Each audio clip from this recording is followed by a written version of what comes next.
As already noted, the birth of mind and the birth of speech were contemporaneous events in the story of evolution. Says Light on the Path, speech is the power of communication. The moment of entrance into active life is marked by its attainment. When the mindless human form caught fire at the hearth of the fiery fathers, it also acquired the power to speak. Correspondentially, most people, in the present state of their consciousness, do not speak but prattle like so many infants. Just as the lower mind wedges itself into the fetus at the 7th month, while the higher mind unites with the form at the completion of 7 years, so also with speech. Present humanity in its monastic consciousness, speaking by analogy, is between its 7th month and 7th year. HPB worked with the mind of the race as she found it, and that work was an effort at transmuting that mind to enable the race to speak with knowledge, and not to prattle fancifully, sentimentally, and emotionally. Only a limited number of the human race have attained to the speech of the higher manas. When the United Lodge of Theosophists essays the task of changing the mind of the race, as advised by HPB and WQ Judge, it is trying to bring to birth this higher speech. We have already referred to the avoidance not only of obscene talk, but also of egotistic talk about oneself and about other personalities. But to avoid indulging in useless or harmful talk is insufficient. Such an exercise will not unfold the higher speech of which it is written. Speech comes only with knowledge. Attain to knowledge, and you will attain to speech. To acquire this knowledge, speech is to become a disciple. For a disciple is one who is able to speak, and to be able to speak is to have attained to the power of helping others. An earnest aspiring practitioner has to learn to speak this higher speech. Learning to speak. Corresponding to the 3 stages of learning to listen, there are 3 stages of learning to speak.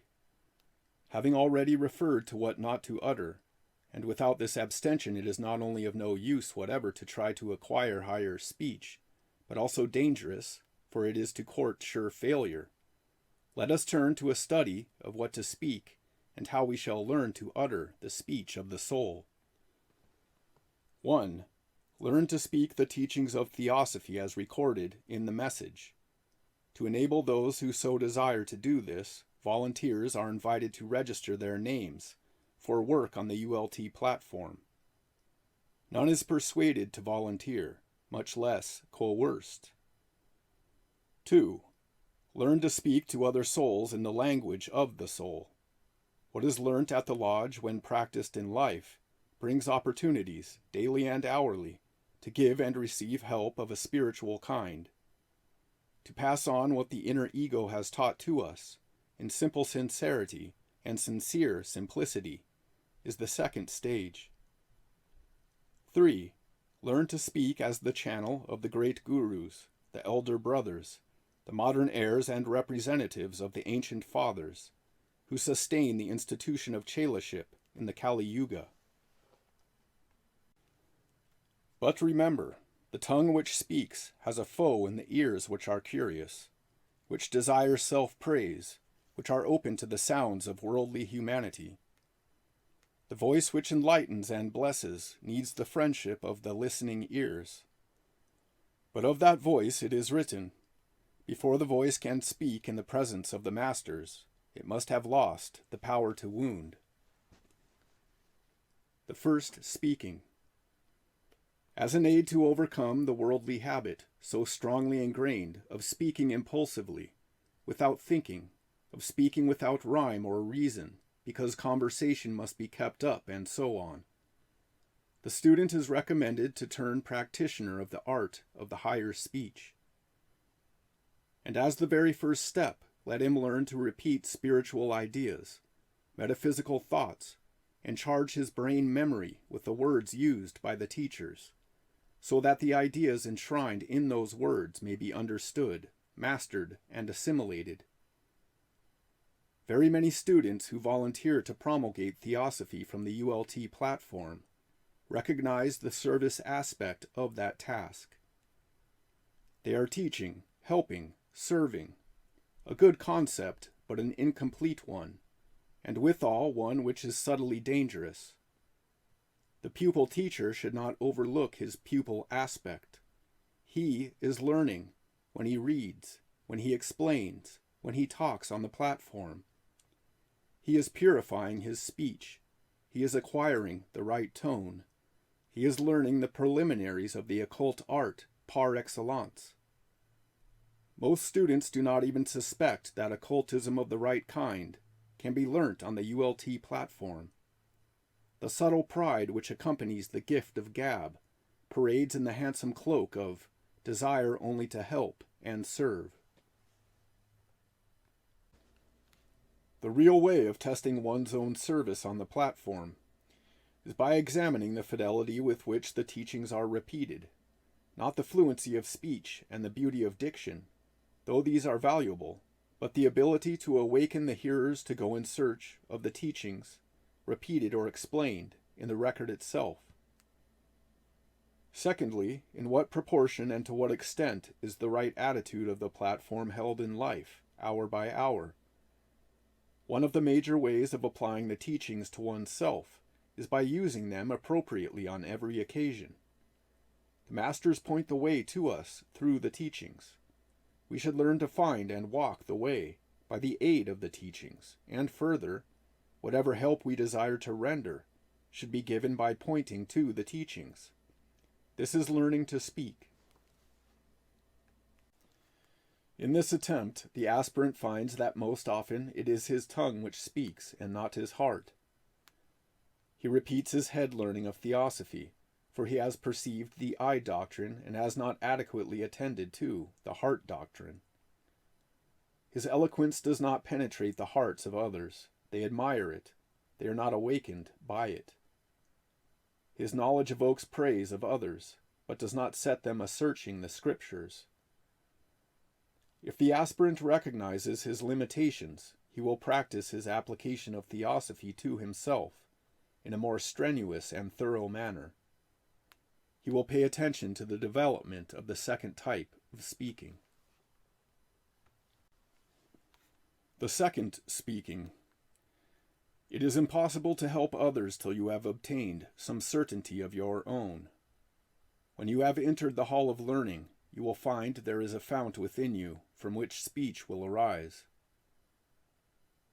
To tap this fount of knowledge within, we have to withdraw into the inner spaces where a garden blooms, compared to which our world is a jungle and our civilization a wilderness.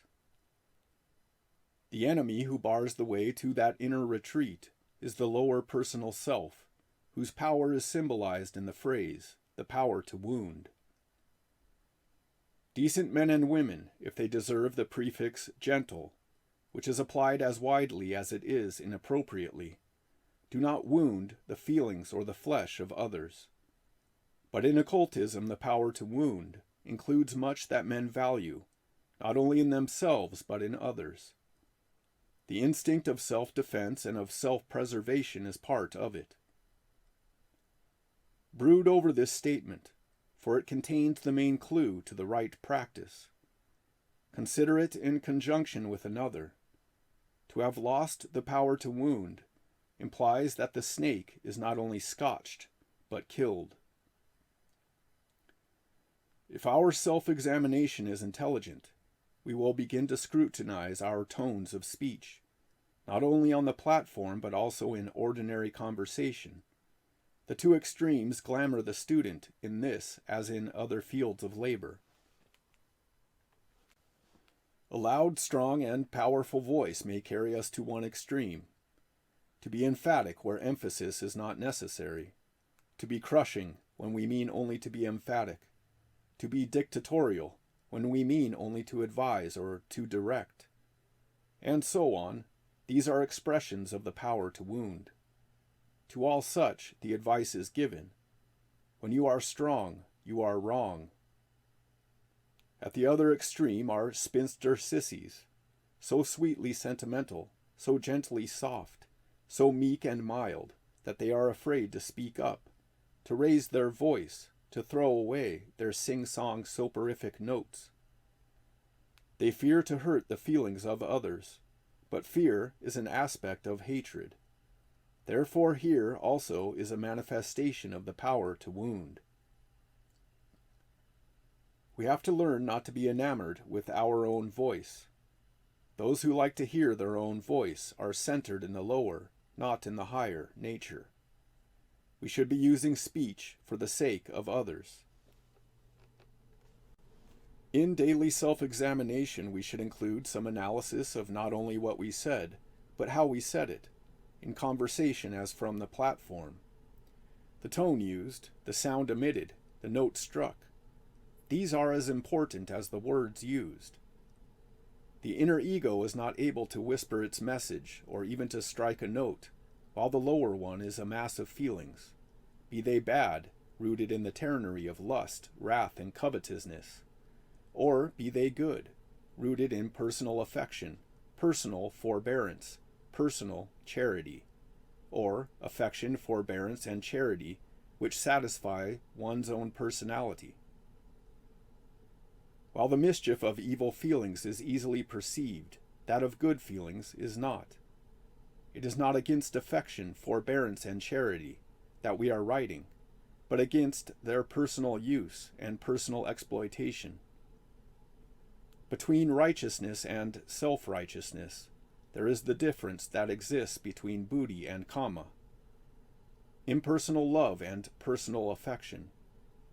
Therefore, the currents of feelings, which by their movements keep alive the personal self, have to be given a different direction if the voice of the inner ego is to be heard by us and expressed by us. This transmutation of personal feelings into impersonal feeling, compassion, is implied in this statement. For the voice to have lost the power to wound, a man must have reached that point where he sees himself only as one of the vast multitudes that live.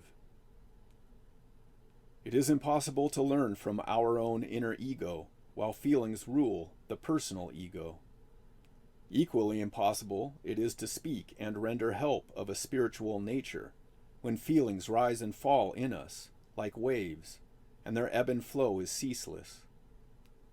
The complete calming of the raging torrents of feelings is possible only for the adept, whose consciousness is like a limpid lake. We have to learn at least to create occasionally and increasingly, in the process of effort, the calm condition. The most constant opportunity afforded to us is through our ordinary speech. Keep watch over our casual talk or serious conversation, and remove therefrom the tone of bitter or sour or sugary feeling. Even this is difficult and taxes the concentration of the practitioner, but all the same, this effort has to be made. The platform worker, at any rate, can and should prepare himself, and prepare himself in good time, by quieting his feelings, by calming his consciousness, by concentrating his wandering mind, and by a supreme effort seeking and securing the guidance of the Master within. We say so often, there is a God in each human being. Each human being is an incarnation of his God. And we are advised to feel the presence of the God within, to be saved from the misery of rebirth. What better occasion to practice all this than our opportunity to read or repeat from the ULT platform some item of the great spiritual message? One method by which we can check our own successful achievement in this effort is by noting to what extent we are able to look upon others not as passing personalities, but as immortal souls progressing into perfection. As the individual has voice, so has that in which the individual exists. Make an application of this truth. Humanity has a voice, and we live in the midst of human beings. What do we hear? With what are we consubstantial? Do we perceive and contact only ugliness, weakness, evil? With what principle of our being do we so perceive and contact? Are we able to hear sermons in stony hearts? It is comparatively easy to see sermons in stones, but difficult to hear the message issuing forth from the stony heart. Complete the quotation and read it with this implication. As the individual has voice, so has that in which the individual exists. Life itself has speech and is never silent, and its utterance is not, as you that are deaf may suppose, a cry. It is a song. To get at the song of life behind the agonizing cries of the sufferer, the egotistic bombast of the ambitious, the loquacity of the hedonist, the harangue of the propagandist, and so on, we need the action of the soul within us. It is hard to guess where you will first detect the sweet voice in the hearts of others, but it is added, once having heard it, within yourself, you will more readily recognize it around you. When a soul is able to speak to another soul, the learning of the second kind of speech is almost completed. The third speaking.